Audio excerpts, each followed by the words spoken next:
Assalamualaikum warahmatullahi wabarakatuh. Selamat pagi dan salam sejahtera untuk kita semua. Pada hari ini, Rabu 3 Desember 2025, kita akan mengikuti Studium Generale bersama Bapak Mahdi Karim ST, selaku Ketua Umum Yayasan Al-Ummana, yang juga merupakan penulis buku Grow Up Faster. Pada kesempatan hari ini, Bapak Mahdi Karim akan menyampaikan materi dengan topik Grow Up Faster, membangun ekosistem pendidikan berbasis kepemimpinan dan tanggung jawab. Acara hari ini akan diawali dengan menyanyikan lagu kebangsaan Indonesia Raya. Hadirin dimohon berdiri.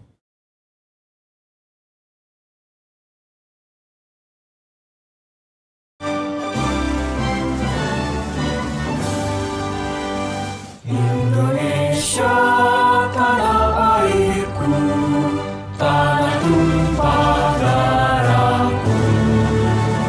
Di sanalah aku berdiri, jadi pandu ibuku. Indonesia kebangsaanku, bangsa dan tanah airku. Marilah kita berseru, Indonesia bersatu. Hiduplah tanahku, hiduplah negeriku, bangsaku, rakyatku semuanya. Bangunlah jiwanya, bangunlah badannya, untuk Indonesia Raya. Indonesia Raya, merdeka, merdeka, tanahku, negeriku yang ku cinta. Indonesia Raya, merdeka, merdeka, hiduplah Indonesia Raya.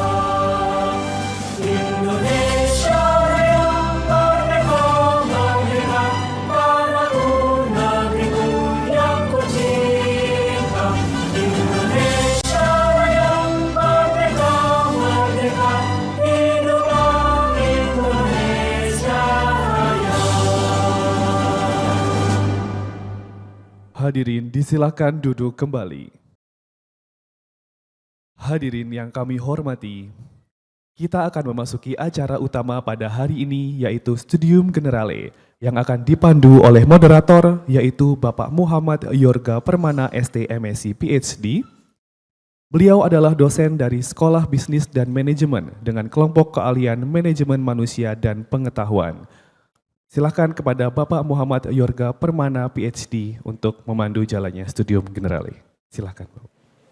Oke, baik teman-teman semua, selamat pagi. Senang sekali hari ini kita masuk ke sesi Studium General pertemuan kedua terakhir, begitu ya.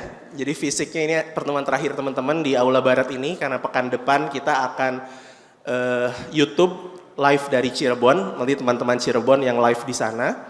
Yang terhormat Direktur Humas Bu Lala, yang terhormat pembicara Mas Mahdi Karim, dan yang terhormat para sivitas akademika yang hadir hari ini. Izinkan saya Yorga Permana, dosen SBM ITB, untuk memandu jalannya Studium General selama 1,5 jam ke depan.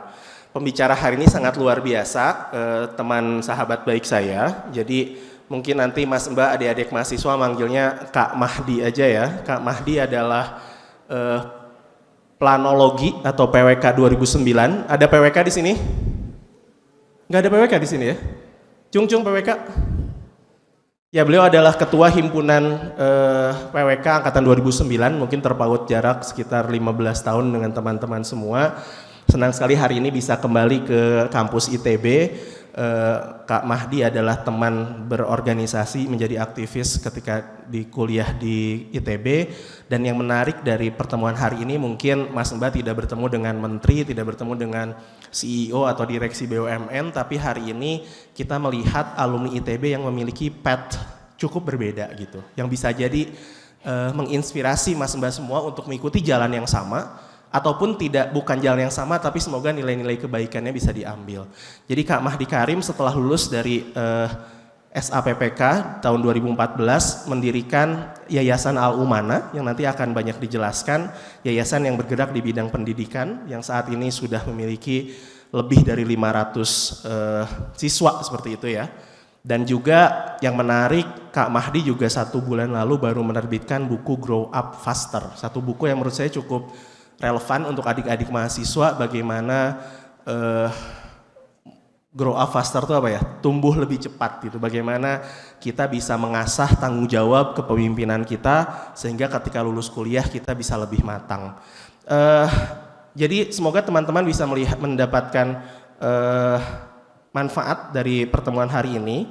Ada beberapa hal misalkan yang menarik dari Yayasan Al-Umana gitu ya. Jadi Yayasan Al-Umana ini di Sukabumi pernah menjadi juara 1 Pondok Pesantren Modern Inspiratif tingkat nasional 2024, juara 2 Nasional Sekolah Sehat 2025, dan juara 2 Pondok Pesantren Unggulan Sepulau Jawa di Festival Ekonomi Syariah 2022. Jadi semoga teman-teman bisa mengambil hikmahnya gitu ya, bagaimana sociopreneur bekerja, bagaimana impact yang dihasilkan oleh alumni ITB khususnya di bidang pendidikan, dan ternyata Kak Mahdi ini sudah memulai legasinya itu jauh-jauh hari sebelum lulus, bahkan ketika aktif di kemahasiswaan di ITB.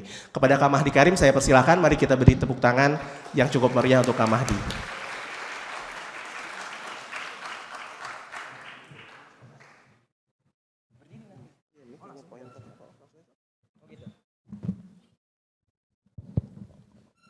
Coba ini. Oke. Ya, langsung buat ini ya. Baik, bismillahirrahmanirrahim. Assalamualaikum warahmatullahi wabarakatuh.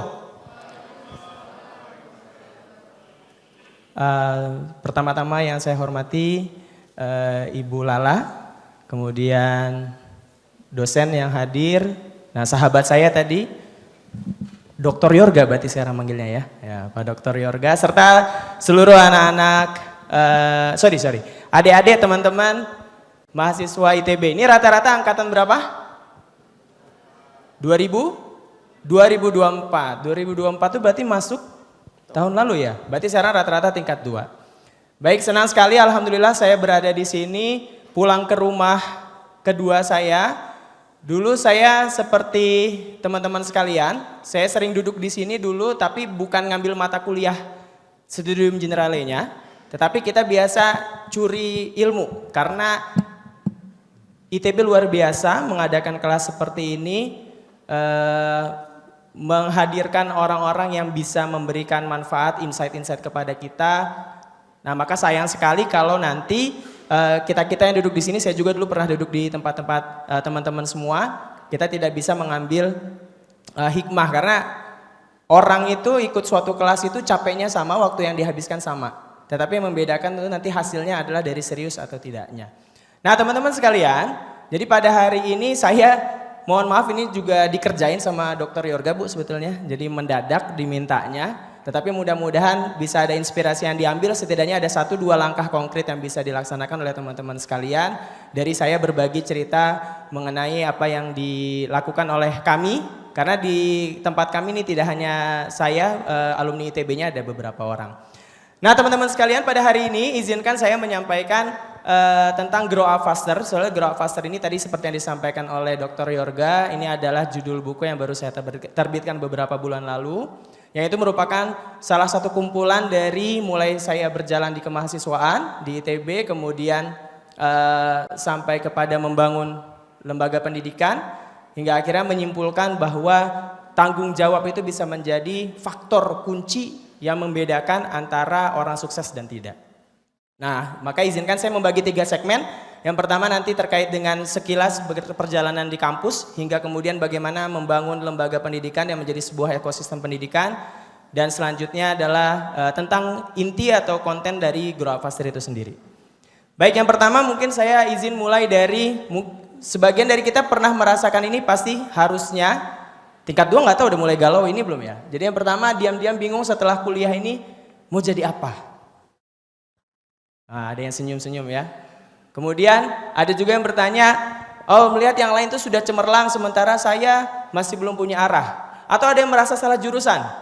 Nah, tapi tenang aja bagi yang merasa salah jurusan, di depan kalian ada alumni PL. Di sini nggak ada PWK, nggak ada ya? Tadi nggak ada sama sekali ya? Ada PWK, ada anak PL? Nggak ada ya? PL itu apa kepanjangannya teman-teman? Apa? Planologi. Ya, kalau dulu katanya panjang dan lebar. Nah, maka jadi alumninya memang memanjang dan melebar sekali daripada bidang yang dipelajari waktu kampus ya. Jadi saya dari PL dan mungkin ini juga menjadi pertanyaan saya juga dulu berpikir kalau IPK bagus, nilai oke, skill ada, tetapi apakah sudah cukup untuk menghadapi dunia nyata? Nah, apalagi dipaparkan oleh fakta-fakta, saya yakin anak-anak ITB literasinya bagus, sering baca, bahwa IPK tinggi di kampus itu tidak otomatis menjadi pemimpin di masyarakat. Dan orang-orang yang paling cemerlang saat kuliah itu juga tidak selalu yang paling berkembang 10 tahun kemudian. Nah inilah yang juga menjadi pertanyaan saya dari dulu waktu SMA, ya, kuliah dan sebagainya. Sebenarnya apa sih faktor yang membuat seseorang itu benar-benar tumbuh dan berhasil? Nah dari sini saya juga pernah mengalami seperti itu, merasakan keresahan itu sejak SMA, kemudian kuliah. Nah ini adalah foto teman-teman saya sekosan waktu itu sebelum kita lulus ya. Ini dulu di kosan ini ada 3 ketua himpunan ya. Yang dari Nyimpea, ya dulu ketua Nyimpea terakhir SITH, ada ke Kahim Matematika, dan saya kebetulan waktu itu diamanai Kahim HMP. Kami dulu anak-anak penerima beasiswa ITB untuk semua. Dulu itu namanya BIUS, sekarang masih ada BIUS tahu saya, tetapi tidak seperti dulu. Jadi setelah itu ada bidik misi, mungkin di sini ada penerima bidik misi. Jadi rasanya kalau saya bayangkan dulu itu qadarullah, bapak ibu saya dua-duanya sama-sama pendidik. Dan qadarullah sejak saya kelas 5 SD, ayah saya tidak bisa bekerja, jadi di rumah saja. Dan kondisi ekonomi kami waktu itu kurang baik, sehingga alhamdulillah bisa berkuliah di ITB gratis, full, karena beasiswa. Nah dari beasiswa tersebut, yang uniknya dari beasiswa ITB untuk semua waktu itu, yang saya sangat bersyukur masuk di angkatan pertama, itu ada pelatihan kita diperkenalkan dengan orang-orang yang menginspirasi. Jadi kita dipertemukan oleh pengusaha, kita dipertemukan oleh pemimpin-pemimpin lembaga dan sebagainya, sehingga membentuk mindset kami bahwa jangan sampai kuliah itu hanya untuk mengejar nilai. Jangan sampai kuliah hanya mengejar IPK, sayang sekali. Berjejaringlah, berorganisasilah, buatlah dampak nyata dimanapun berada di perkuliahan. Nah itulah yang akhirnya kami lakukan sehingga kami mayoritas semuanya aktif di kampus dan sampai sekarang kita masih berkolaborasi. Gitu. Dan ini alhamdulillah waktu itu saya diamanahi Ketua HMP PL ITB, Ketua HMP Pangripta Loka ITB, Deputi Beasiswa KM ITB juga. Di situ ada foto gantengnya Dr. Yorga tuh ya. Nah, pas masih muda dulu Dr. Yorga ya. Dan itu ada Priyanka itu yang jadi istri saya sekarang yang ada di depan. Nah, ini jadi dulu dari bareng-bareng kita bersama-sama di kampus. Alhamdulillahnya saya tetap bisa lulus cum laude. Alhamdulillahnya. Ya. Kemudian juga kemarin sempat jadi mahasiswa terbaik PWK 2009.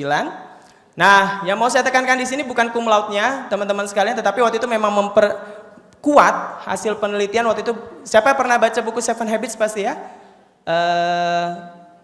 Dan di buku Leader in Me, The Leader in Me itu dibahas bahwa ketika seseorang itu diasah kepemimpinannya, organisasinya akan meningkat juga kemampuan belajarnya. Nah, itu yang saya rasakan, ternyata justru begitu saya di kampus itu, ketika saya sedang sibuk-sibuknya, disitulah nilai IP saya tertingginya. Jadi nilai tertinggi itu ketika saya sedang sibuk-sibuknya.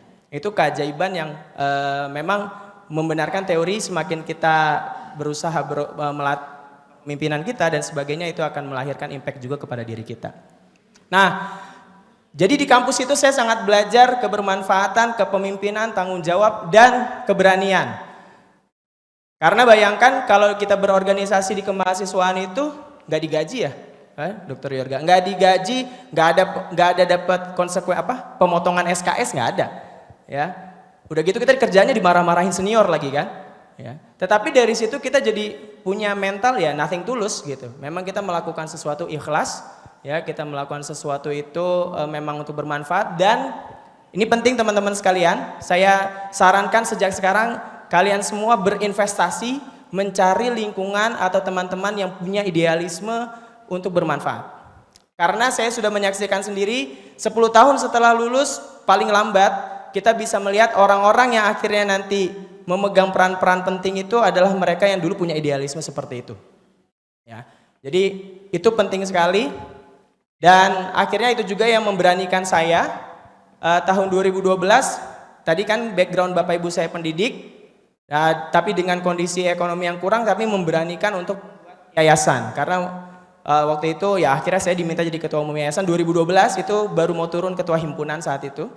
Nah sejak itu saya berdiskusi dengan banyak teman menyampaikan bahwa saya mau buat lembaga pendidikan dan akhirnya ketemulah sama ini yang di bawah ini alumni-alumni ITB ya yang mereka sama-sama sepakat satu visi bahwa pendidikan itu adalah solusi strategis tapi memang jangkanya panjang.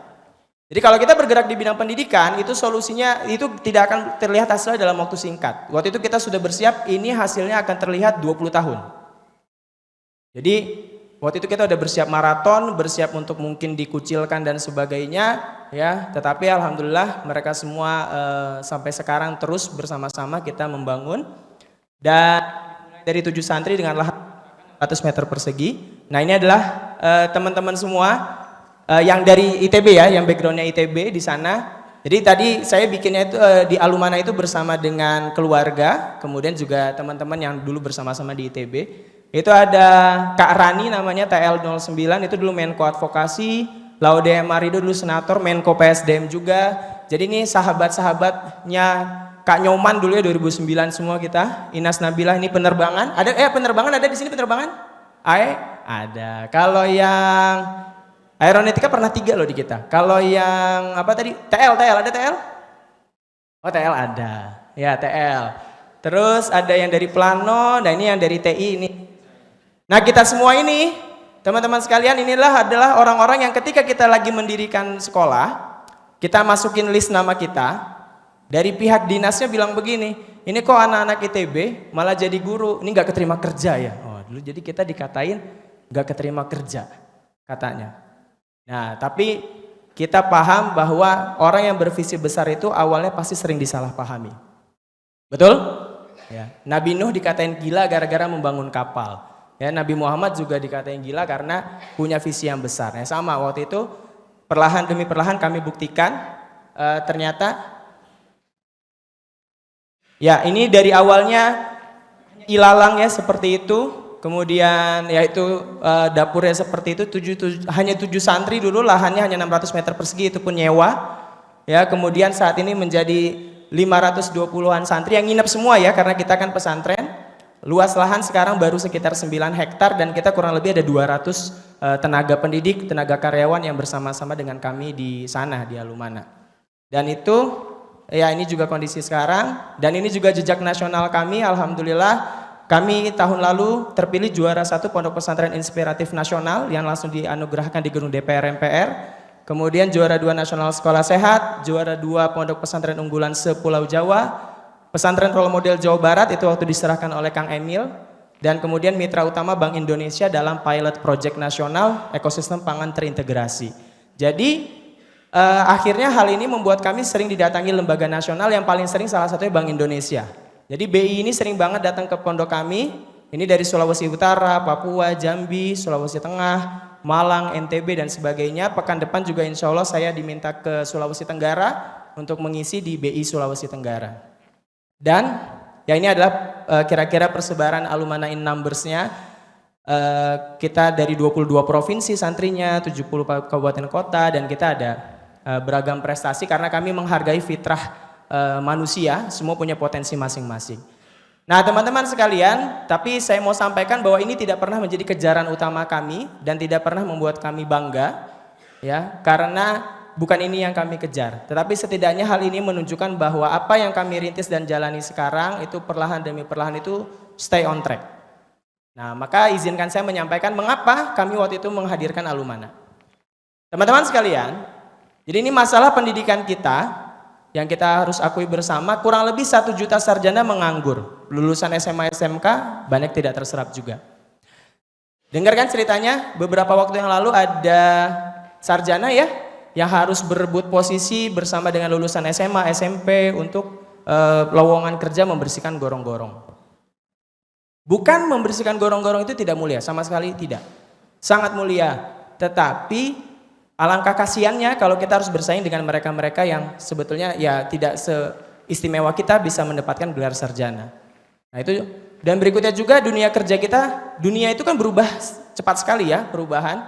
Skill mudah kadaluarsa, tetapi pendidikan sekarang itu terlalu akademis dan teknis, ya, ini harus berbahaya. Jadi akademis yang dimaksud itu, ya kita tahu bersama teman-teman ya, pengetahuan itu akan selalu diupdate. Ya dulu Pluto itu planet, sekarang bukan. Dulu kalau kita mau bilang musim itu mulai dari September, Oktober, November, ber itu semuanya musim hujan sampai ke Maret itu sudah mulai masuk musim kering. Tapi sekarang teori itu sudah tidak berlaku.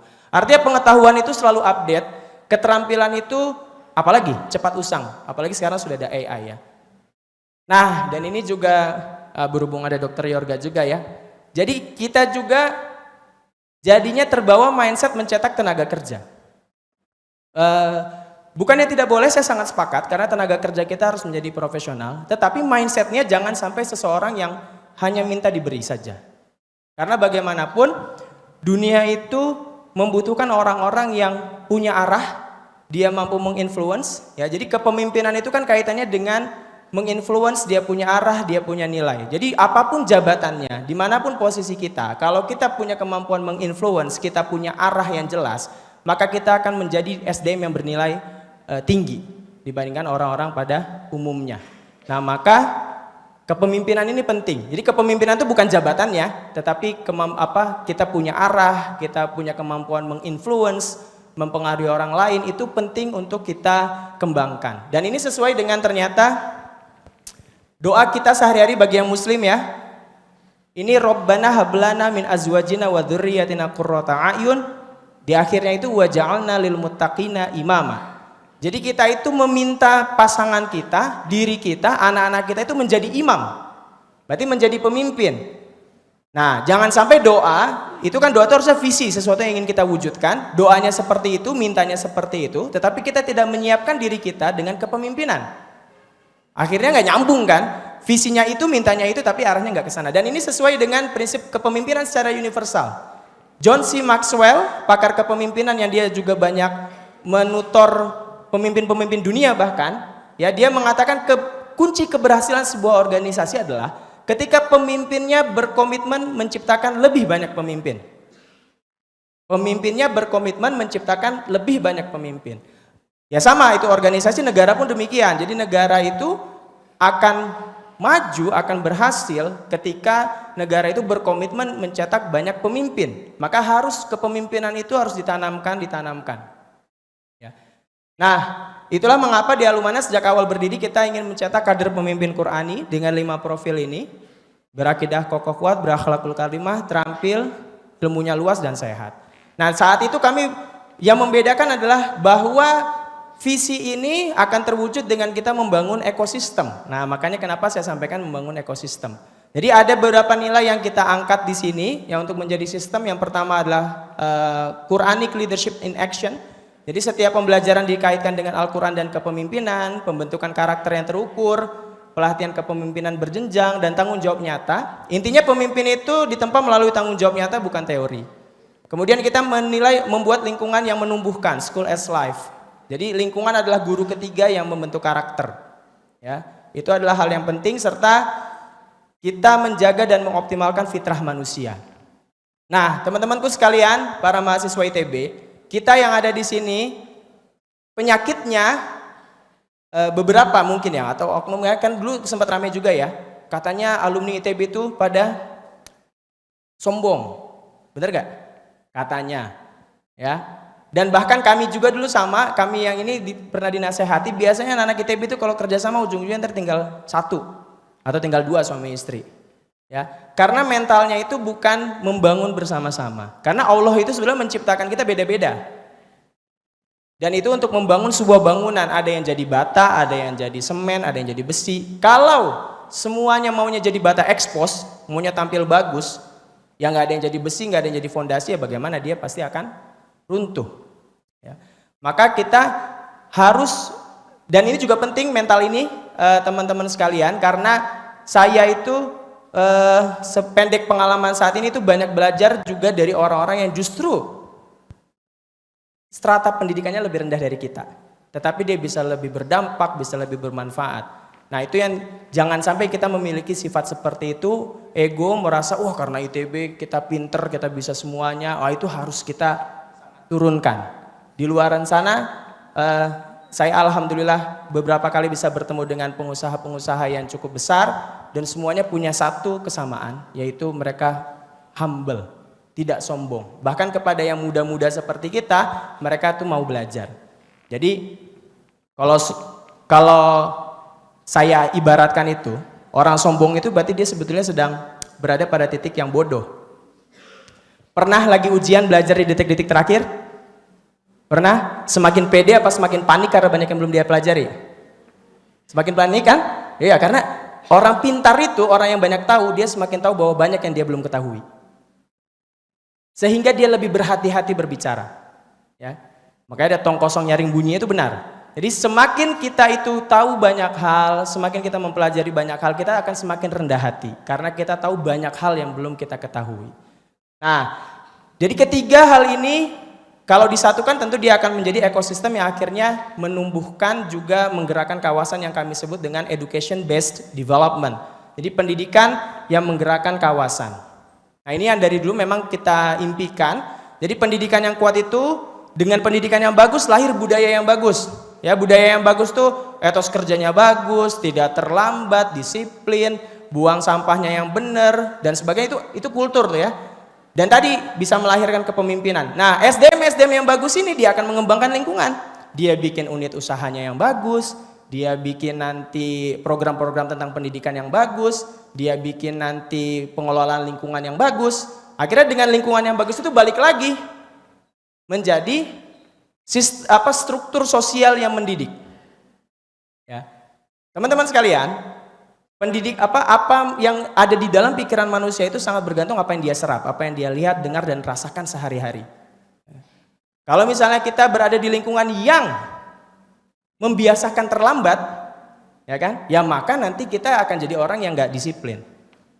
Nah, tapi kalau kita berada di lingkungan, contoh waktu saya di Amerika waktu itu, saya nggak berani buang sampah itu tidak sesuai dengan penempatan posisinya, karena saya kasihan nanti kena denda si pemilik rumahnya, ya kan? Jadi kalau ada lingkungan yang membuat kita ketat, disiplin dan sebagainya, kita pun akan terbawa seperti itu. Jadi lingkungan itu akan mendidik.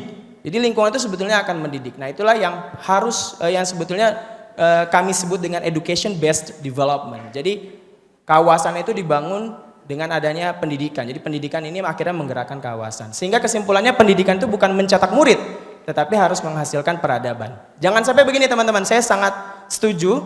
Waktu itu saya membaca sebuah teori. Di suatu tempat ada sekolah, dan nggak usah saya sebut nama tempatnya. Di sekolah tersebut tetapi sudah 10 tahun, 20 tahun lebih itu anak-anak berangkat ke sekolah tetap harus melewati sungai, nggak ada jembatan.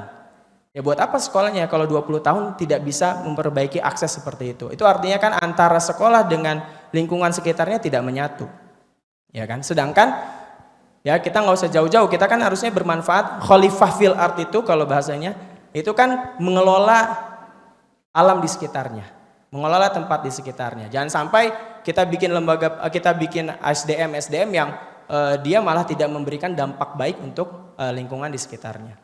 Nah inilah ekosistem yang ada di Alumana. Karena saya berbicara tentang ekosistem, ini tenaga pendidik kita, guru-guru kita menjadi teladan dan penggerak kultur.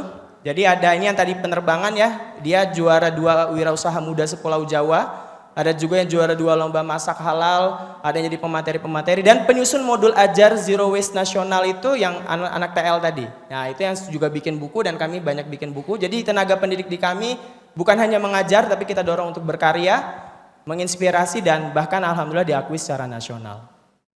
Nah kami juga ada leadership program, membuka akses belajar kepemimpinan dari tokoh. Dan ini banyak juga jaringan-jaringan dari alumni ITB. Tapi saya belum tentu akan dapat kalau saya dulu bukan aktivis. Tapi ini alhamdulillah ini banyak sekali karena kita dulu berjejaring di organisasi, kita banyak bisa ketemu. Nah poinnya teman-teman, Kenapa kami mengadakan ini? Karena kami merasakan dampak besarnya ketika kita berinteraksi dengan orang-orang yang punya visi besar, yang punya inspirasi besar. Nah itu kita akan ketularan seperti itu. Ya, dulu saya pernah dengar Koh Jack Ma, tahu ya? Nah, Koh Jack Ma dulu ada kata-katanya yang menarik. Kalau masih muda tuh jangan kerja di perusahaan besar katanya. Besar itu kalian cuma jadi kaki tangan ya.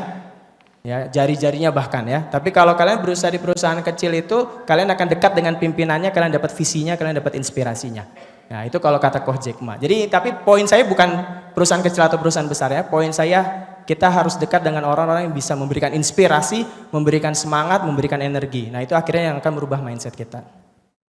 Kemudian kita juga ada terpapar paparan internasional juga, wawasan. Alhamdulillah di tempat kami tuh setiap hari selalu ada tamu mancanegara, minimal 2 minggu sampai 1 bulan mereka stay di sana, bahkan ada yang 1 tahun waktu itu dari Amerika.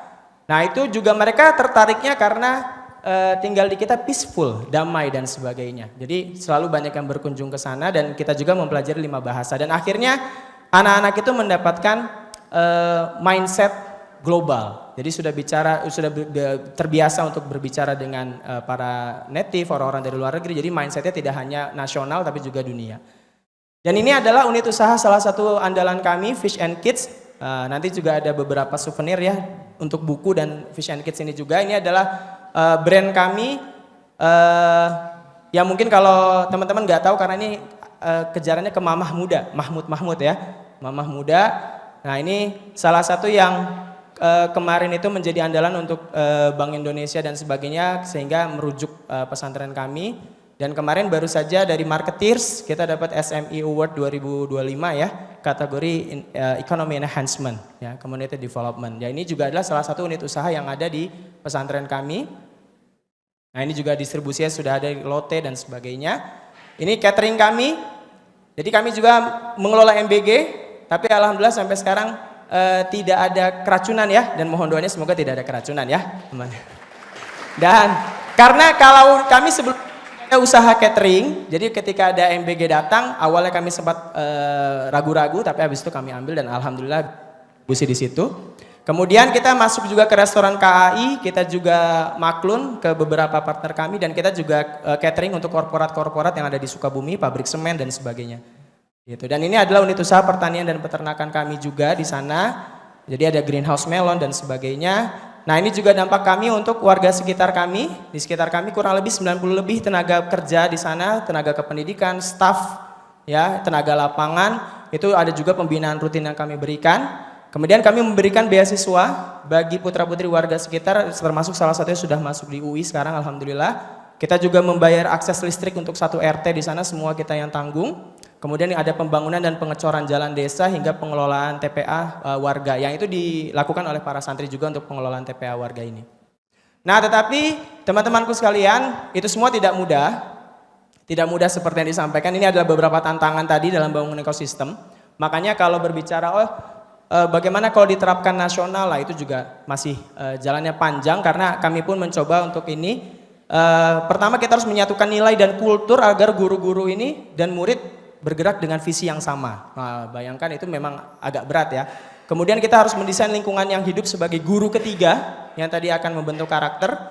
Kemudian melatih kepemimpinan di semua level melalui amanah nyata. Nah ini juga makanya saya banyak kemarin mau ngobrol terus sama Dr. Yorga karena beliau kan pakar HR. Jadi kita juga belajar hal itu. Kemudian kita menjaga fitrah dan keseimbangan perkembangan anak dan membangun sistem yang berkelanjutan terhubung dari kelas, unit usaha, masyarakat. Nah ini semua belum sempurna, jadi terus saja. Tetapi karena kita punya tujuan yang jelas, core yang jelas, ya yang penting kita melakukan continuous improvement dan kita konsisten. Dan alhamdulillah dari situ semua kekonsistenan itu tahun 2023 saya diundang ke Amerika untuk dalam acara Ulama Goes to US. Di situ kita menjelaskan tentang waktu itu sempat ke PBB juga itu ya. Jadi kita membicarakan dialog interfaith dialog di situ untuk menjelaskan bagaimana karena kan di sana ada Islamofobia ya. Jadi bagaimana Islam itu ternyata kita berkontribusi terhadap kedamaian, bahkan ada pendidikan Islam yang bisa juga memberikan kebermanfaatan untuk masyarakat sekitar. Dan saya juga sering diminta narasumber pendidikan generasi muda, pengembangan bisnis pesantren, hingga akhirnya perjalanan-perjalanan tersebut lebih dari 10 tahun membersamai anak-anak, para remaja dan orang tua juga. Nah, dari situ saya mendapatkan bahwa tanggung jawab itu yang mana itu ada salah satu konsep di dalam pesantren kami, di dalam sekolah kami, itu ternyata seharusnya bisa menjadi sesuatu yang titik kunci atau keyword penting untuk menghasilkan orang-orang yang bisa tumbuh lebih cepat. Nah, dan ternyata alhamdulillah diterbitkan oleh tim Gramedia dan 2 bulan meluncur. Nah, pada kesempatan hari ini saya akan menyampaikan inti konsep dari Grow Up Faster ini. Ya, ini bukan buku motivasi, ya, tetapi ini untuk menjadikan tanggung jawab kita, baik itu tanggung jawab sehari-hari dan atau tanggung jawab di sebagainya, menjadi sekolah terbaik. Nah, pada kesempatan ini saya akan menyampaikan intinya, tapi sebelum itu kita masuk dulu ke sebuah pertanyaan. Bukan pertanyaan, ini adalah sebuah fakta. Sepakat gak sama fakta ini? Sepakat gak? Sepakat gak? Harusnya anak-anak ITB kan banyak baca ya. Jadi bahwa ternyata IPK tinggi itu tidak sama dengan jaminan sukses di masyarakat. Bukan berarti saya support untuk IPK-nya rendah, enggak ya Dr. Yorga ya, enggak ya, salah. Saya juga kan cum laude ya. Cuman maksudnya, tetapi itu memberitahu bahwa IPK tinggi itu tidak sama dengan jaminan sukses di masyarakat. Itu penting. Dan kadang-kadang kalau IP-nya tinggi, orang-orang yang pintar itu jarang salah soalnya ya. Jadi karena jarang salah tuh jadinya ya sombong gitu. Dan maunya instan. Kelebihan anak pintar itu pengennya sukses instan. Ya, karena saya nggak biasa gagal gitu kan. Saya ngerjain soal 90% selalu benar gitu kan. Nah, sedangkan di kehidupan nyata itu gak ada yang namanya strict ini benar dan salah gitu. Nah, itu yang penting harus dipahami.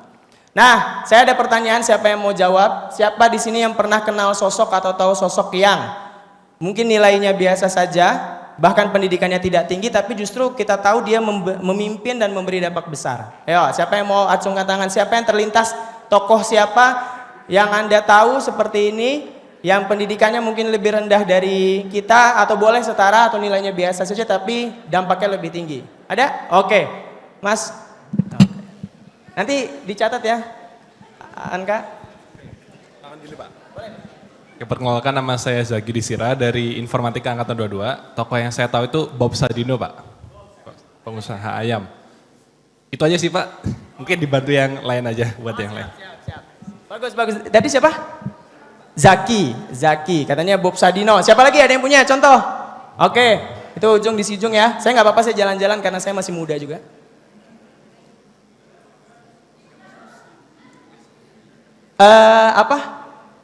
Tim tolong dicatat nama-nama yang tadi ini ya. Oke, boleh. Siap. Nama? Ya. Kenalkan, nama saya Gitri Valdi. Kalau satu nama yang menurut saya cukup semua orang kenal itu Gibran ya, wakil presiden kita.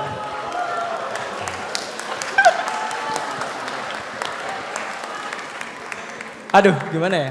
Saya nggak ikut-ikutan ya. Oke. Siap. Baik. Ya, terima kasih ya. Tapi tadi ada lagi banyak hal ya. Kalau ada yang tahu, ada yang dari Padang, Bas Rizal Koto tahu? Ada yang dari Padang nggak?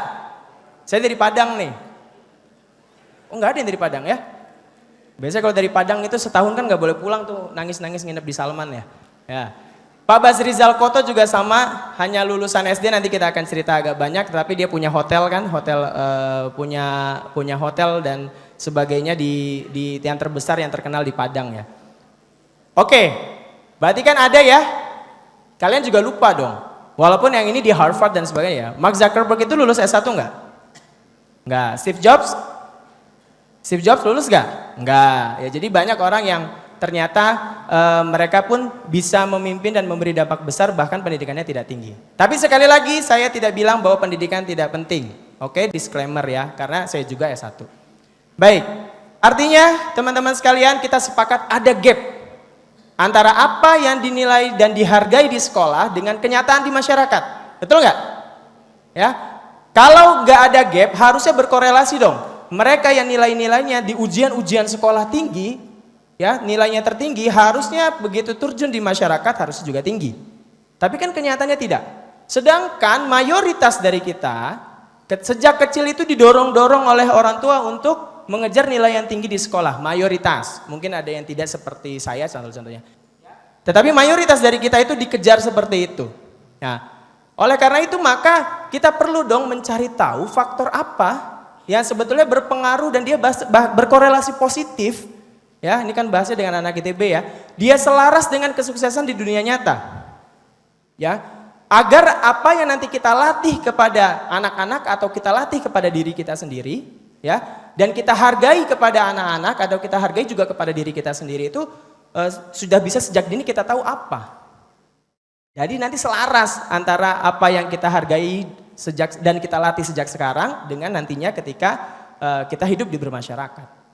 Dan ternyata apa hal yang benar-benar dihargai masyarakat? Teman-teman sekalian, masyarakat itu nggak ngelihat kalian dulu, oh kamu lulusan ITB ya? Kalau di desa bahkan nggak tahu ITB itu apa. Ada loh yang masih nggak tahu ITB itu apa. Jadi jangan mentang-mentang ITB itu petantang-petantang ke desa, saya dari ITB, ITB naon. Dulu saya ingat banget teman saya penerima beasiswa, udah keterima beasiswa ITB, tapi orang tuanya nggak mau anaknya keterima di ITB. Dia anak mesin dulu, saya ingat banget dia cerita, waktu udah keterima masuk beasiswa ITB, orang tuanya nolak. Bayangin beasiswa gratis 4 tahun di ITB, orang tuanya nolak karena nggak tahu ITB itu apa. Nyuruh masuk sekolah kedinasan, ITB itu apa nggak tahu. Nah orang juga nggak nanya kan, begitu kalian ngobrol sama Pak RT nggak nanya, mana rapor kamu nggak nanya, mana ijazah kamu nggak nanya. Yang orang lihat itu kebermanfaatan kita, yang orang lihat itu dampak kita, yang orang lihat itu tanggung jawab kita. Ya. Nah ini yang selaras dengan esensi kedewasaan. Jadi esensi kedewasaan saya sederhanakan ya, untuk mendalamnya memang ada di buku itu. Itu adalah kemampuan memikul tanggung jawab dan memberi manfaat. Teman-teman sekalian, masih terima THR nggak? Oh masih, ya. Kan sebetulnya pembeda anak dewasa dan kecil salah satunya contoh pas lagi THR ya. Kalau yang udah kerja nggak ada cerita dikasih THR, harusnya dia yang ngasih THR. Jadi orang yang sudah dewasa itu dia sudah yang memberi bukan lagi diberi.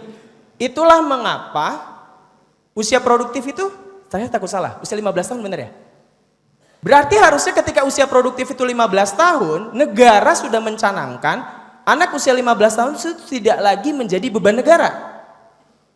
Tetapi kalau dia masih belum bisa menghasilkan sendiri, berarti masih jadi beban dong. Benar gak gitu ya? Nah. Jadi orang yang dewasa itu ya dia sudah tidak lagi menjadi beban, dia memberi manfaat dan dia sudah bisa bertanggung jawab. Dan ini sesuai dengan khairun nas anfa'uhum linnas. Sebaik-baik manusia itu adalah yang paling bermanfaat bagi manusia lainnya. Maka di buku itu pernah di buku Grow Faster ini juga saya bahas mengenai perusahaan-perusahaan besar yang berdampak besar. Itu perhatikan deh visinya. Contoh Google ya. Google itu visinya mengolah data agar bisa diakses oleh seluruh masyarakat. Sedangkan kalau perusahaan-perusahaan yang menengah itu biasanya menjadi perusahaan terbaik. Tahu nggak bedanya apa? Ya. Yang menjadi perusahaan terbaik itu dia fokus kepada siapa? Diri sendiri. Tapi kalau perusahaan-perusahaan besar, dia itu berbicara tentang dampak kepada customer. Dia fokusnya kepada customer. Nah, jadi kan sebetulnya prinsip khairun nas anfa'uhum linnas itu dipakai. Ya kan? Jadi bagaimana kita bisa berdampak, bermanfaat. Nah, ternyata kalau kita lihat sejarah, teman-teman sekalian, dulu itu muda mendunia itu biasa. Bukan biasa, banyak bisa kita temukan. Siapa di sini 18 tahun? Siapa di sini yang usianya sudah lebih dari 18 tahun angkat tangan? Yang sudah lebih dari 18 tahun angkat tangan? Yang nggak angkat tangan berarti muda sekali mau saya wawancara. Ada? Ada yang lebih dari 18 tahun ada? Semua lebih ya? Oh ini nggak lebih, berapa? Oh lebih juga, oh angkat tangannya di bawah, nggak kelihatan. Ya, jadi Usamah bin Zaid itu dulu menjadi panglima perang termuda yang ditunjuk oleh Nabi Muhammad, itu memimpin tokoh-tokoh senior itu umur 18 tahun. Muhammad Al-Fatih, saya yakin banyak yang tahu juga, umur 21 tahun sudah menaklukkan Konstantinopel. Konstantinopel itu jangan dibayangkan sebuah kota kecil, tapi itu dulu adalah kota adidaya. Kalau kita lihat Singapura saat ini, Tokyo saat ini, New York lah saat ini, itu ditaklukkan oleh seorang pemuda berusia 21 tahun. Di era modern kita lihat Mark Zuckerberg, dia saat mahasiswa sudah bikin Facebook. Steve Jobs belum kuliah udah lulus, dia juga udah bikin Apple. Nah, bagaimana pemuda usia sekarang ya? Nah ini saya tidak mendiskreditkan siapapun. Nah, kita biar gantian kita dengarkan dulu beberapa video berikut ya. Para khotib dulu tuh lulusan SMA semua. Dulu lulusan SMA itu udah matang, udah dewasa. Jenderal Sudirman itu menjadi Panglima Perang umur 29 tahun. Pak Nasir itu mendirikan pendidikan Islam PEN di sekolah. Pak Nasir umur 24 tahun. Haji Agus Salim dikirim ke Jeddah menjadi pegawai konsul. Waktu itu orang pribumi nggak ada yang dikirim. Itu umur 20 tahun. Kiai Imam Zarkasi mendirikan pesantren Gontor umur 16 tahun. Masalahnya sekarang kan anak-anak lambat dididik itu. Jadi konsep pendidikannya tidak mendewasakan. Anak-anak dididik dalam akuarium, dijauhkan dari problematika masyarakat. Dia tidak dilatih memecahkan masalah. Anak-anak sekarang banyak sekali dilatih menjawab soal-soal ujian, tapi tidak dilatih menjawab soal-soal kehidupan. Oke. Nah, tetapi teman-teman sekalian, ini tidak hanya terjadi di Indonesia. Ya. Ini Jeffrey Arnett ini dia peneliti dari Amerika, dia menulis buku Emerging Adulthood. Dia menyatakan usia 30 tahun sekarang sama dengan usia 20 tahun di masa lalu. Dan dia menyampaikan terjadi perlambatan kedewasaan yang halus saat ini. Nah, karena itulah teman-teman sekalian, karena saya berkecimpung di dunia pendidikan sudah lebih dari 10 tahun, 11 tahun. Sebetulnya saya juga udah ngajar TPA dari SMP ya. Tapi artinya kalau yang saya lihat mulai dari merintis lembaga pendidikan, itu yang menjadi pemikiran kami. Bagaimana mengembalikan kesiapan dan kedewasaan pemuda sehingga mereka mampu memberi manfaat lebih awal. Ini menjadi bahan diskusi kami di tim di sekolah, bagaimana menghasilkan hal tersebut. Kita melihat berbagai sudut pandang yang dipelajari, Al-Quran dan hadis, para pengusaha sukses, bagaimana sih mereka kecilnya dididiknya seperti apa, kemudian buku-buku riset modern, grit, range, mindset dan sebagainya, ya. Dan perjalanan lulusan-lulusan kami. Nah, sebagian ada yang berada di sini juga, yang mereka itu begitu berkuliah, ada yang sudah tidak meminta uang ke orang tua, ya, ada yang sudah bisa mengelola unit usaha, yang omsetnya mulai dari puluhan hingga ratusan juta bahkan ada. Nah, kami lihat tuh pola-polanya yang seperti itu. Bagaimana? Dan ternyata kami temukan ada kesamaan atau benang merah, tetapi bukan karena terlahir kaya atau miskin. Kaya bisa jadi privilege, bisa juga melemahkan, membuat kita manja. Miskin, banyak orang prihatin yang berhasil jadi sukses ya, karena keprihatinan tersebut, tetapi tidak sedikit juga yang terjebak kepada lingkaran kemiskinan ya. Dan orang-orang sukses itu bukan karena sekolah mahal, juga bukan karena nilai akademis. Benang merahnya itu adalah mereka semuanya berhasil menjadikan tanggung jawab sebagai sekolah terbaik. Kelihatannya simpel ya. Contoh yang tadi saya sampaikan, Pak Basrizal Koto, dia kelas 3 SD berhenti sekolah ya, karena dia berhenti sekolah untuk kemudian dia merantau ya, karena tidak ada biaya. Saat itu dia jadi kenek. Jadi apa? Jadi apa teman-teman? Kenek. Tahu kenek gak? Apa nggak tahu? Soalnya siapa biasanya naik Gokar apa Gojek gitu. Tahu kenek gak? Tahu ya kenek ya. Bayangin jadi kenek. Tetapi dari kenek itu dia bilang apa? Saya waktu itu melakukan lebih daripada yang orang lain lakukan. Dia bersih-bersih, rajin mobilnya, kemudian dia sampai bawain barang-barang penumpang itu kalau rumahnya dekat dibawain ke sana dan sebagainya. Ya, nah itu saya bahas juga ceritanya di buku Grow Up Faster ini.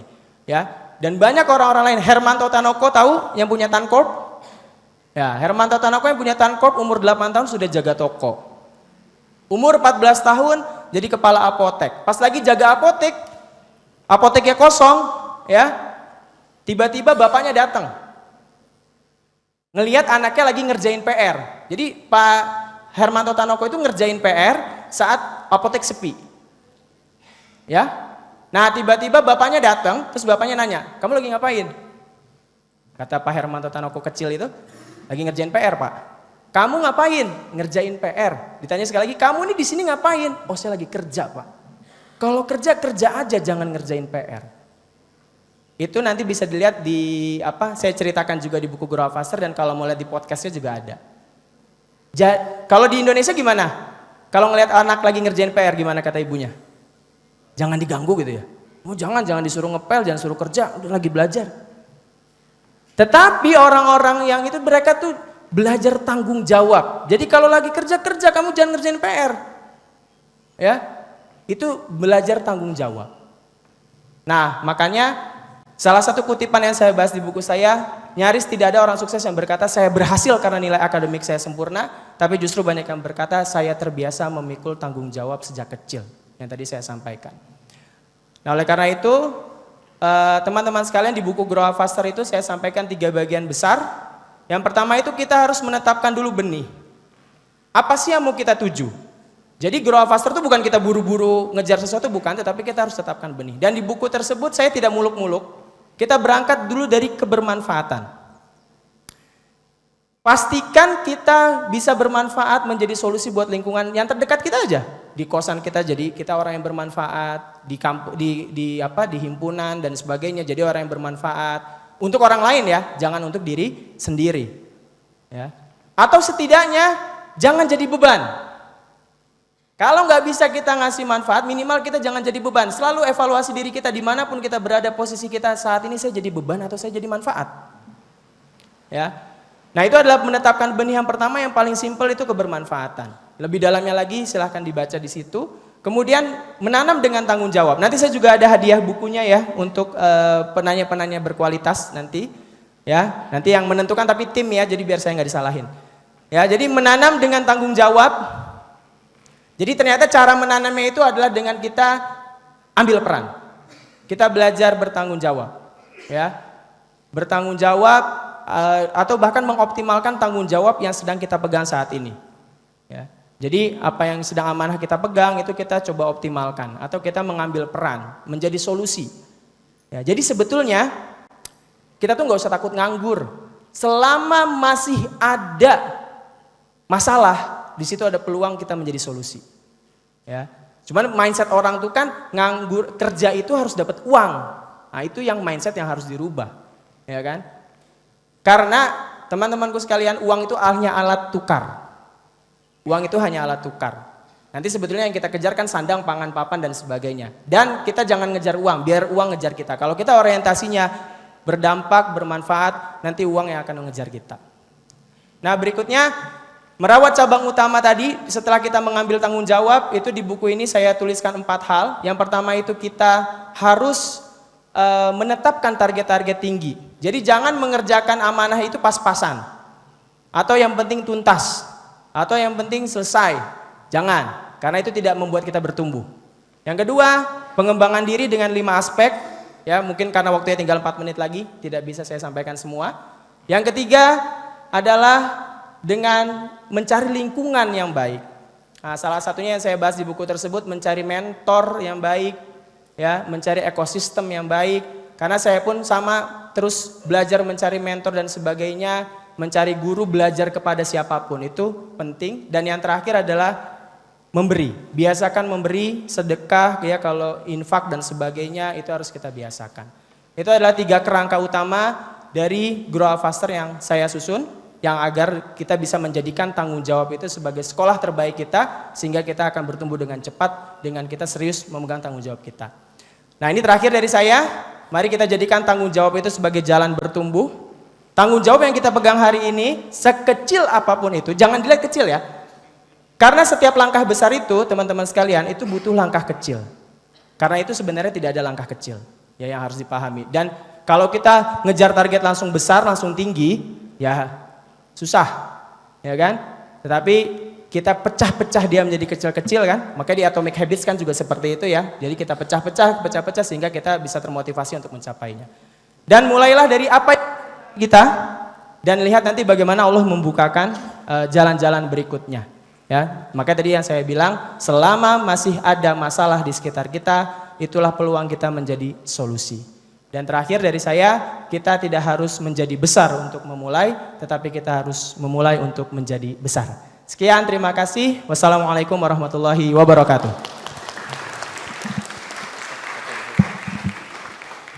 Terima kasih banyak Kak Mahdi. Rasanya banyak yang jadi lesson learn buat teman-teman semua ya di Studium General ini. Ada 3 sesi tadi. Pertama perjalanan Kak Mahdi di kampus. Yang kedua bagaimana karya Kak Mahdi menjadi sosiopreneur khususnya di bidang membangun ekosistem pendidikan. Dan yang terakhir tadi bedah buku Grow Up Faster gitu ya. Bagaimana menjadikan tanggung jawab sebagai sekolah terbaik. Baik, kita punya waktu 30 menit untuk tanya jawab. Silakan dari sini 1, dari tengah 1, dari kiri 1. Ini dari kiri ada, gak nanya Gibran lagi ya? Aman ya? Dari sana ada? Oh boleh, Mas ini berarti. 1, 2, 3. Silakan ada mic di sini, silakan mendekat ke mic saja ya. Bismillahirrahmanirrahim. Assalamualaikum warahmatullahi wabarakatuh. Terima kasih banyak Kak Mahdi atas pematerian yang luar biasa. Kak, aku izin bertanya. Saya Muhammad Lutfi Aunilah dari Aktuaria ITB angkatan 22, sekarang tingkat akhir. Izin bertanya Kak, saya sendiri ketika dulu mau masuk SMA pernah menjadikan Al-Umana sebagai salah satu pilihan saya untuk melanjutkan SMA.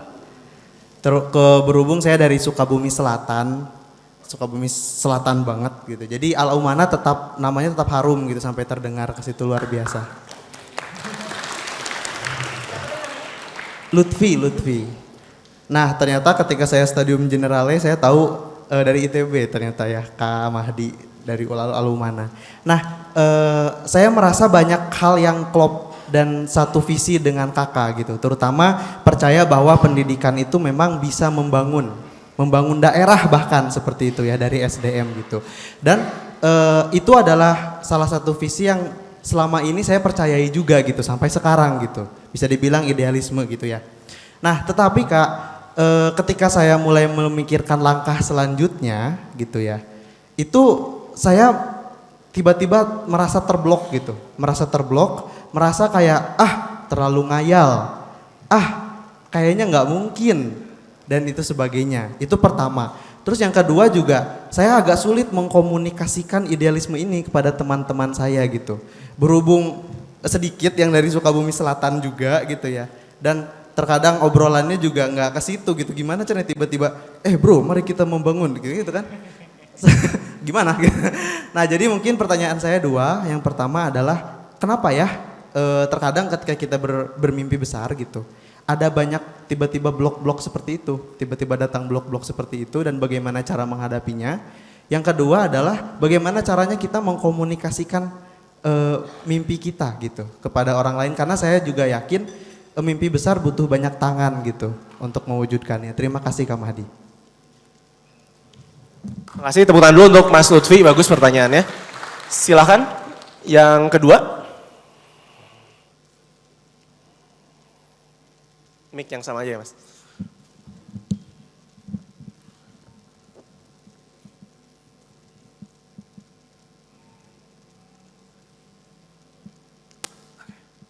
Selamat pagi. Pertama terima kasih Pak Mahdi Karim atas presentasinya sangat inspiratif dan perkenalkan nama saya William dari SAPPK Arsitektur kelas 06. Saya mau bertanya, Bapak Mahdi Karim memiliki visi yang ambisius dan bermanfaat untuk membangun edukasi yang bermanfaat dan membangun karakter ya. Namun banyak kasus juga mungkin pembangunan karakter bisa disalahpahami, terutama jika struktur organisasinya itu kan rada top down dan sehingga kayak komunikasinya mungkin ada yang miss dan orang yang sebenarnya ngerti itu belum tentu ngerti banget. Dan ini bisa menjadi akar terjadinya ketidakadilan terutama dalam setting pendidikan. Yang saya mau tanya, bagaimana bisa mencegah ketidakadilan tersebut dan mendefinisikan kapan itu sebuah ketidakadilan atau itu sesuatu yang intentional dilakukan, suatu kebijakan intentional yang dilakukan oleh dari sistem dan budaya di edukasinya. Terima kasih Pak. Beri tepuk tangan untuk Mas William, terima kasih Mas William. Terakhir silakan. Selamat pagi, kenalkan nama saya Ival dari Manajemen Rekayasa. Ival. Iya. Hal yang ingin saya tanya, sebelumnya saya ingin mengucapkan terima kasih kepada Kak Mahdi Karim. Menurut saya ini merupakan salah satu topik yang sebenarnya cukup banyak mahasiswa ITB yang mengalaminya, seperti kegelisahan. Apakah ingin mengambil suatu tanggung jawab karena khawatir nilai akademisnya akan terpengaruh sehingga jadinya tuh tidak mengambil tanggung jawab tersebut. Karena ada stigma juga, karena kalau terlalu aktif biasanya akademisnya jadi tidak kekontrol gitu ya. Hal yang ingin saya tanyakan adalah sebagai berikut. Kalau saat dulu Kak Mahdi menjabat sebagai ketua himpunan, itu bagaimana hal-hal teknis apa yang membantu Kak Mahdi itu bisa menyeimbangkan antara hal akademis dan juga tanggung jawabnya sebagai ketua himpunan?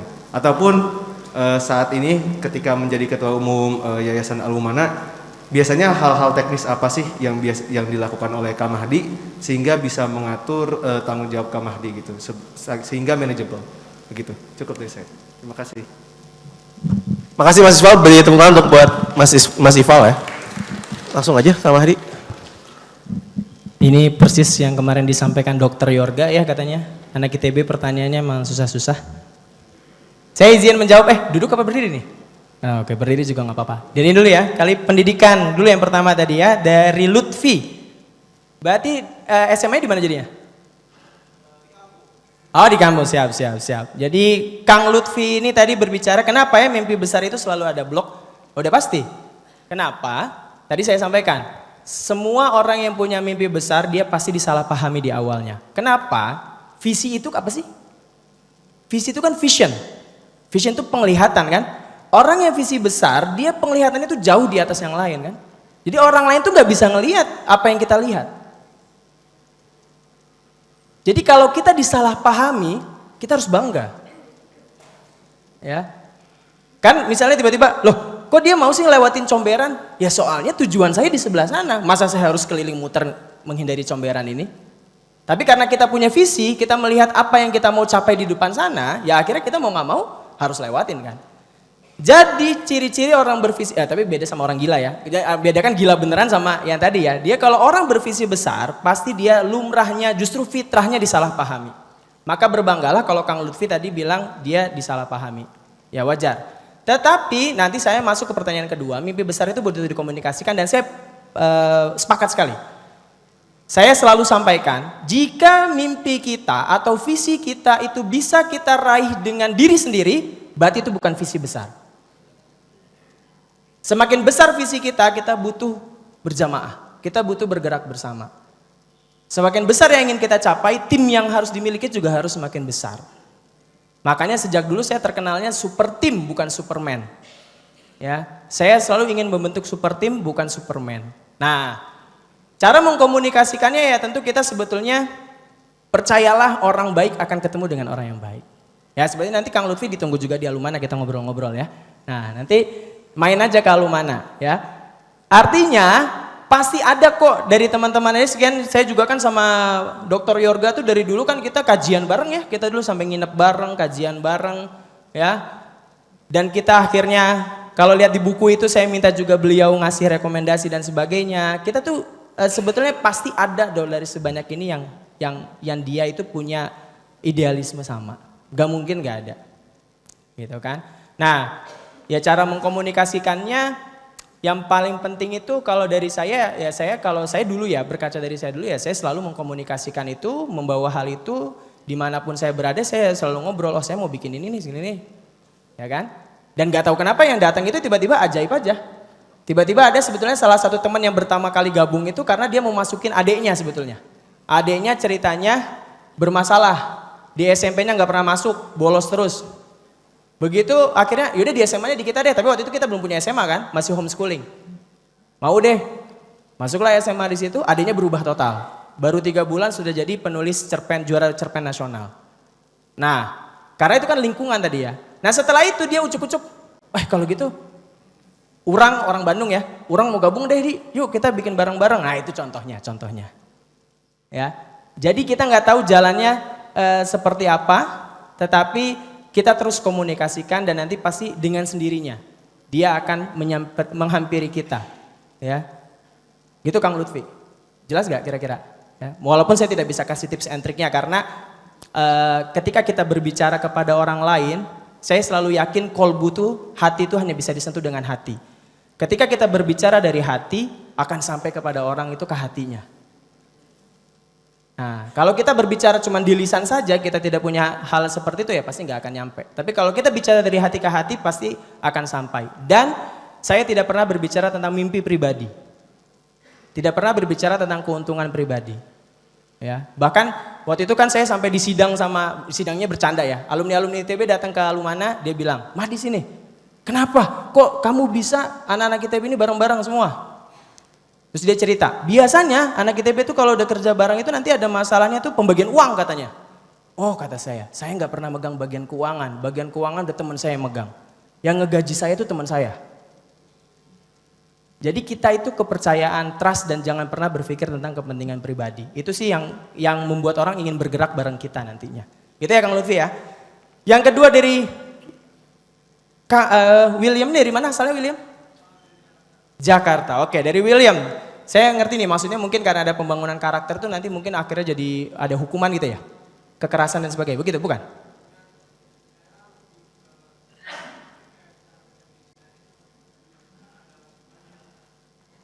Oh, bagai karena ada hukumannya tadi ya. Gimana coba?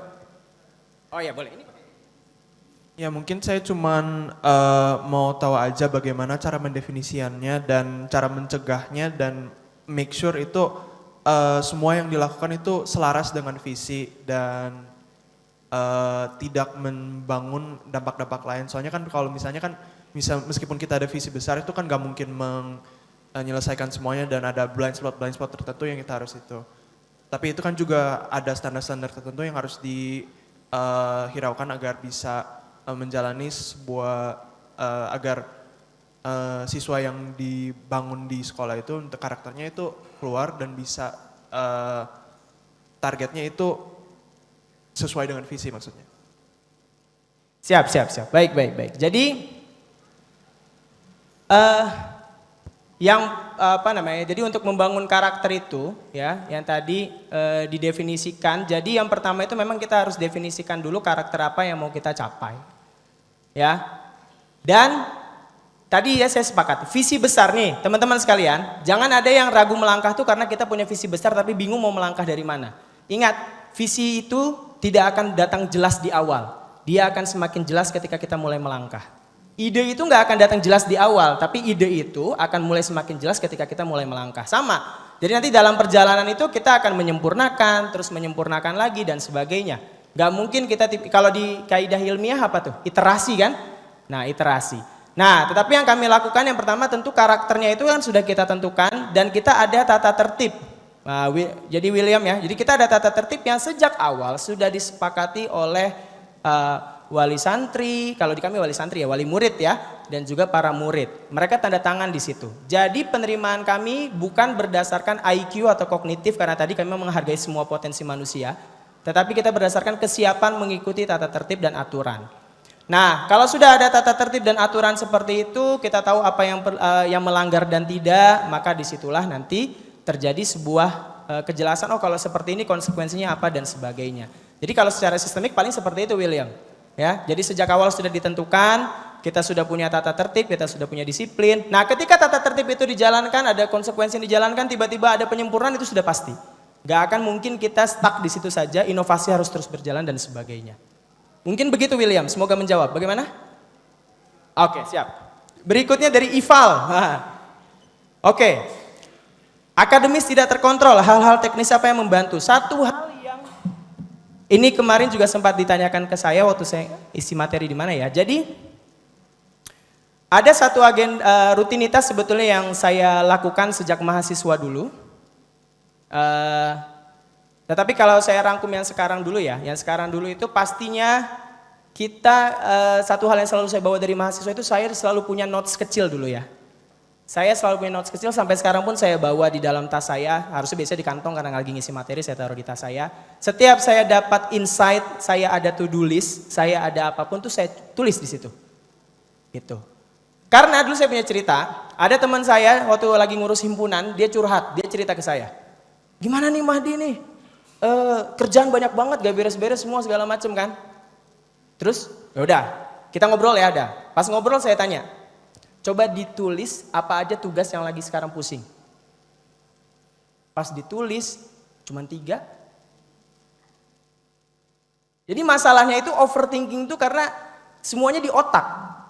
Ingat segala sesuatu kalau sudah mulai kita tuliskan dia selangkah lebih nyata. Jadi ketika kita daripada mumet-mumet ada to-do list segala macam, oke saya tulis dulu, saya catat dulu, saya catat dulu. Nah, kemudian ada rutinitas apa? Malam hari saya selalu membiasakan untuk merekap apa saja yang hari ini sudah berhasil saya lakukan, apa yang belum dan sebagainya. Dan saya setidaknya menyiapkan untuk keesokan hari 3 hal besar apa sih yang besok hari akan saya lakukan.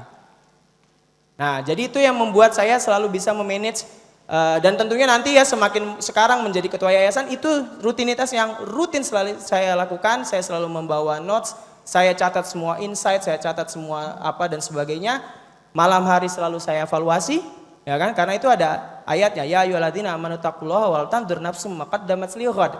Wahai orang yang beriman, bertakwalah kepada Allah dan hendaklah setiap kalian itu mengevaluasi diri kalian untuk keesokan hari. Jadi esok hari itu harus ada kita sudah siap mau apa.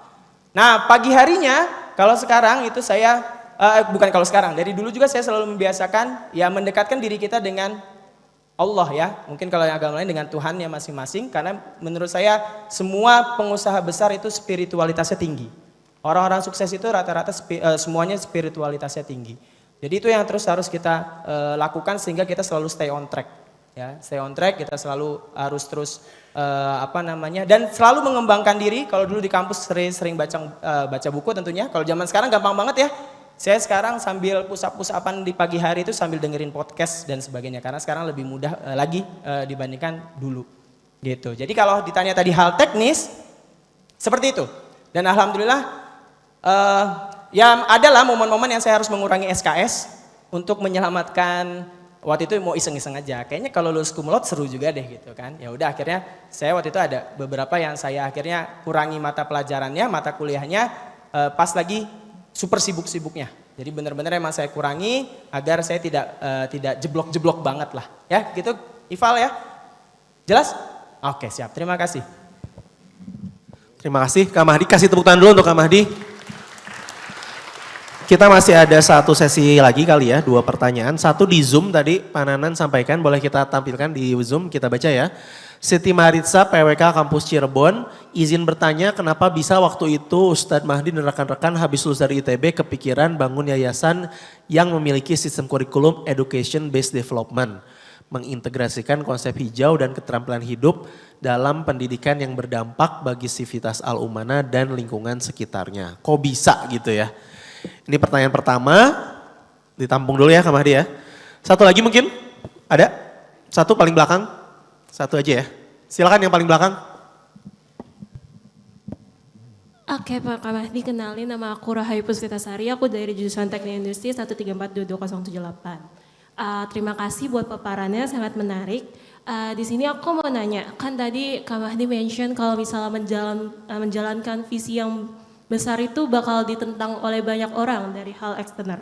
Nah di sini aku mau nanya, gimana kalau misalnya permasalahan itu ada di dalam diri kita sendiri, hal yang bertentangan itu timbul dari diri kita sendiri. Terus pertanyaan keduanya, gimana sih Kak Mahdi membuild konsistensi dan yakin kalau kita emang akan berhasil di masa depan, karena itu suatu hal yang sulit untuk aku pribadi. Terima kasih Kak. Nah, siapa tadi namanya? Rahayu. Mbak Rahayu, terima kasih ya. Satu, masalahnya di internal yang masih ragu gitu ya. Overthinking kan ya, masalah anak ITB. Yang kedua adalah meyakinkan diri bahwa itu memang path yang harus kita tempuh ya. Kadang-kadang di jalan kita capek gitu ya. Cukup satu lagi? Cukup lah ya? Cukup lah.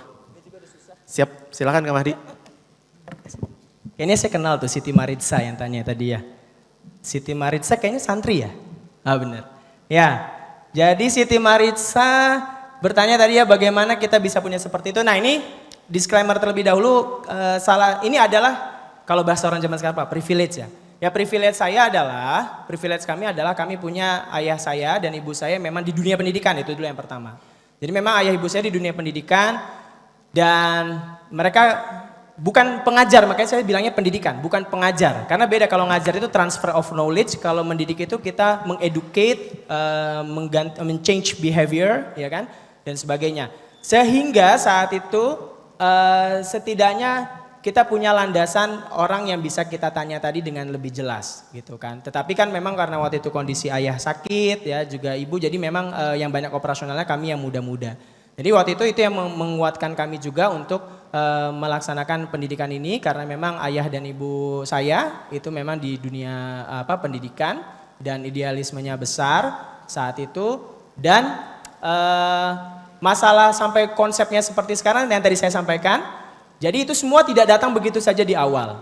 Mungkin ini jujur aja ya, salah satunya kalau nanti datang ke Alumana akan lihat kita seperti bukan seperti green school ya, sekolah yang dia hijau, banyak yang bilang kita sekolah alam dan sebagainya. Tapi tahu nggak, sebenarnya itu bermula dari nggak ada uang.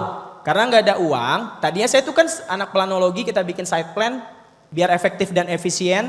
Jadi asrama tuh nempel-nempel pakai bangunan dan sebagainya. Tapi buat bikin bangunan kayak gitu kan mahal. Sedangkan kami tidak ada uang, sehingga akhirnya kita pakai bambu-bambu. Pakai bambu-bambu, kecil-kecil. Tiba-tiba udah 2 tahun jalan tuh ada wali santri yang bilang dipertahankan ya katanya. Dipertahankan konsep ini bagus. Dan bahkan ada Pak Kapolda Gorontalo dulu anaknya di kami.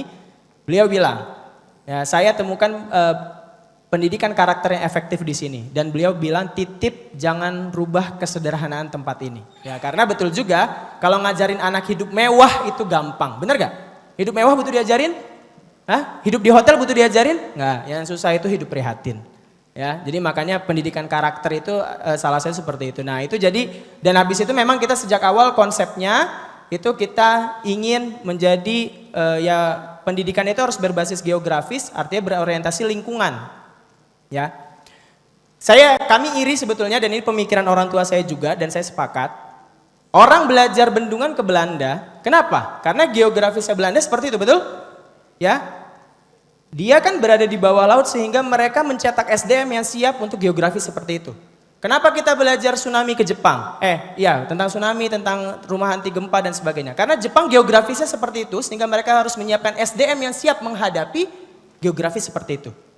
Tetapi Indonesia sedikit kayaknya sekarang saya hampir belum pernah dengar sependek pengetahuan saya yang belajar pertanian ke kita. Padahal sumber daya alam kita melimpah. Ya bahkan yang sekarang lagi digencar-gencarkan oleh Bank Indonesia, yang satu lagi teknologinya kami pakai itu dari Belanda. Ya, bayangkan Belanda terkenal sebagai eksportir sayuran ya, termasuk yang terbesar di dunia, padahal lahannya jauh sekali dibandingkan dengan Indonesia. Nah, jadi yang tadi Siti Marisa sampaikan, kita sudah punya visi besar, kita sudah yakin, jalani dulu aja yang kita punya saat itu, sehingga begitu kita melangkah semakin jelas, semakin jelas, semakin jelas, semakin jelas. Ya, kan kalau perjalanan jauh tuh ujungnya kelihatan nggak? Coba saya tanya teman-teman, kalau kita perjalanan jauh, tujuan yang kita capai itu kelihatan nggak? Nggak kan? Tapi semakin kita melangkah, semakin mendekat. Oh begini, oh begini, oh begini. Inspirasi itu datang ketika kita melangkah. Ya. Kalau kita nggak melangkah ya nggak datang-datang. Nah, itu nanti nyambung dengan pertanyaan Rahayu. Bagaimana tuh kalau hambatannya muncul dari diri sendiri? Nah, ini agak berat sebetulnya ya, karena kalau dari saya, sependek pengetahuan saya ya Rahayu ya. Jadi yang pertama itu tentu kita itu harus punya pegangan yang pasti. Kalau bagi saya, pegangan yang pasti itu kan Al-Quran. Ya. Jadi ketika kita yakin apa yang kita capai itu memang sesuai dengan panggilan Allah gitu lah ya, panggilan Tuhan, jangan ragu. Nah siapa di sini sudah baca buku Grit? Ada yang sudah baca buku Grit? Yang ditulis Angela Duckworth ya? Ada? Kayaknya saya dulu usia-usia sekalian baca bukunya kayak gitu ya, Seven Habits ya. Dalam buku Grit itu saya senang dengan teori passion. Dia sampaikan passion itu bukan mengait pada profesi. Dan kemarin Pak Yasirli juga menyampaikan yang sama ya. Jadi bukan kita fokus satu passion atau satu spesifik pekerjaan, bukan. Ya, passion tertinggi itu adalah ketika kita punya panggilan dari Tuhan, sehingga mungkin selama itu mencapai kepada panggilan Allah itu, ya kita lakukan saja. Ya kan? Nggak ada yang salah. Tidak mungkin salah. Gitu. Jadi kalau kita yakin bahwa ini sejalan dengan perintah yang Allah berikan kepada kita, kalau saya gaspol. Ya kan? Jadi nggak usah ragu, gitu kan. Tetapi kalau misalnya kita lihat ini kayaknya cuman pemikiranku pribadi deh. Nah, itu mungkin perlu kita recheck ulang. Ya, ke Al-Qur'an kalau saya. Jadi kalau untuk menuntaskan kegalauan diri, itu ya kita solusinya kembali kepada Sang Pencipta. Karena yang tahu fungsi kita diciptakan itu Sang Pencipta. Ya, jadi kalau sudah sesuai dengan fungsi sang pencipta ya sudah kita berani laksanakan. Mungkin saya bisa menjawab globalnya seperti itu ya, Rahayu ya. Itu yang pertama. Kemudian tadi menjaga konsistensi. Nah, menjaga konsistensi ini kalau dari saya yang pertama tadi kita punya rutinitas yang kita bangun yang tadi kalau dari saya yang selalu menguatkan saya tentu kita selalu mempelajari Al-Qur'an ya, diluangkan sedikit saja, sebentar saja juga tidak apa-apa. Kemudian kita juga konsisten setiap hari menambah wawasan kita dan selalu berikan dan apresiasi capaian-capaian kecil. Kebanyakan orang visi besar itu pengen langsung hasil besarnya, padahal kita capai aja kecil-kecil. Contoh. Ini yang baca buku Atomic Habits harusnya banyak dong ya. Udah dia baca buku Atomic Habits? Banyak dong. Ya kayak? Oke. Saya contoh dulu, saya waktu mau nurunin berat badan, dulu saya itu nulisnya target setahun. Target setahun mau saya turunin waktu itu berapa kilo gitu lupa.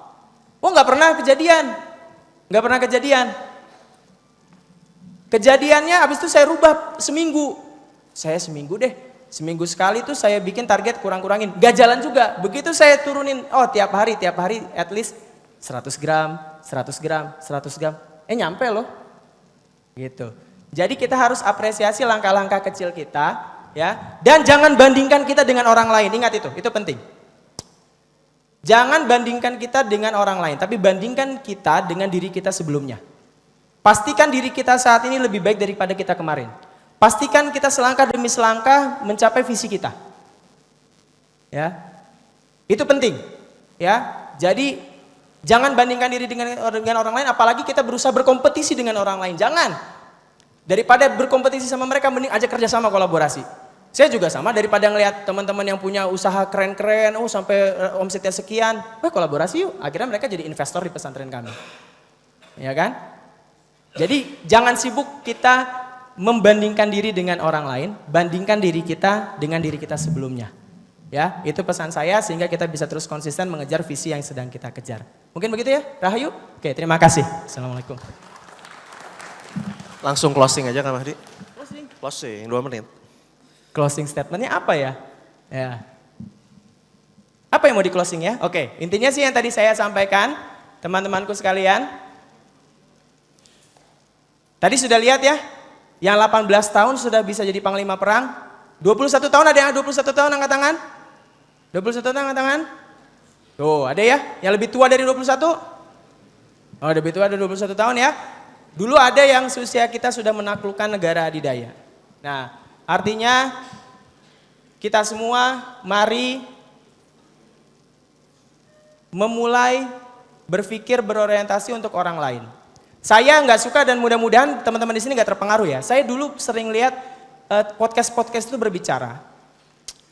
Kapan 100 juta pertama lu? Kapan 1 miliar pertama lu?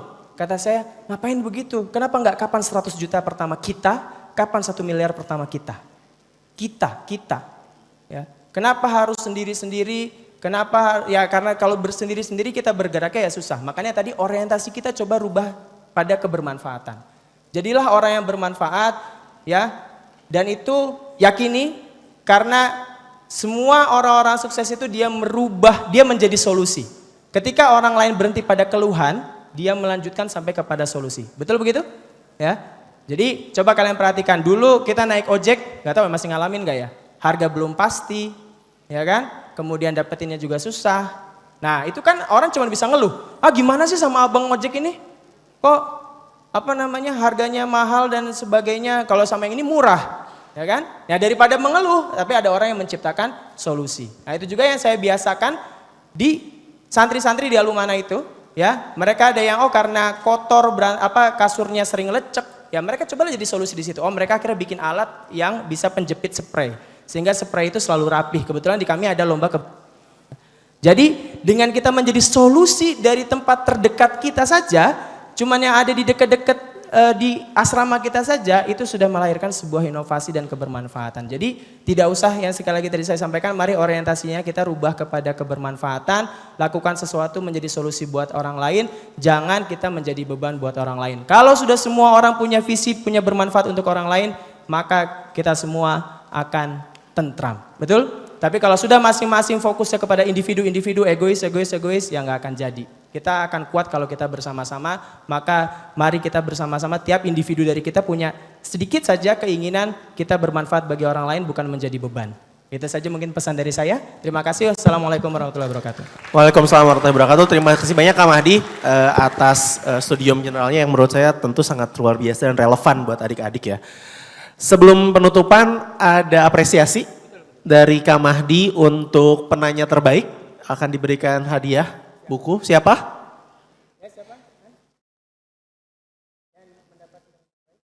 Ada 4 tadi penanyanya. Ada 4 ya? Kak Lutfi, Kak William, Kak Ival, Kak Rahayu sama yang di ya. Oke, pertanyaan. Ada semua nggak? Dapat semua aja lah. Oke.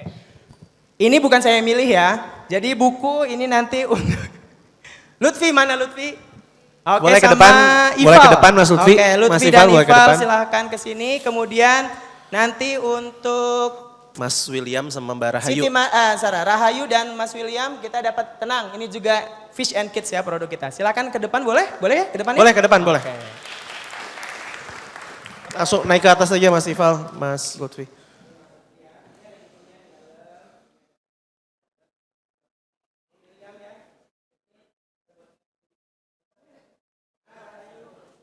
Foto dulu berlima silakan.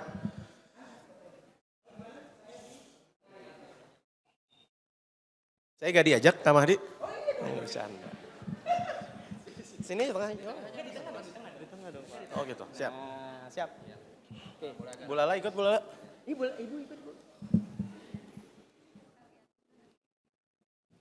Ibu di tengah Bu. Ibu di sini Bu. Sip.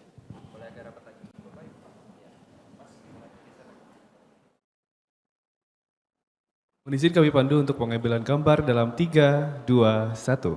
Sekali lagi, 3, 2, 1. Terima kasih teman-teman mahasiswa kami. Boleh beri tepuk tangan. Makasih Mas Ival, makasih Mas Lutfi, Mas William, Mbak Rahayu, makasih banyak. Mohon izin Bapak, kita akan lanjutkan dengan Souvenir penyerahan ya? piagam Silakan. penghargaan dari ITB yang akan diserahkan kepada Bapak Mahdi Karim. Ini Mas Lutfi bentar lagi kerja di Al-Umana kayaknya ya. Mohon izin Bapak Yorga untuk dapat menyerahkan. Bu Lala aja. Ibu Lala mohon izin.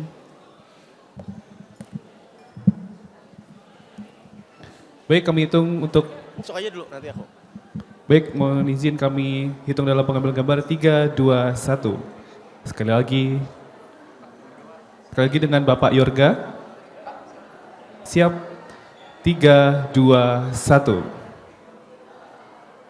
Baik, terima kasih hadirin yang berbahagia. Dengan demikian, Studium Generale pada hari ini telah selesai. Terima kasih atas perhatian hadirin dalam mengikuti acara ini. Selamat siang, salam sehat selalu. Wassalamualaikum warahmatullahi wabarakatuh.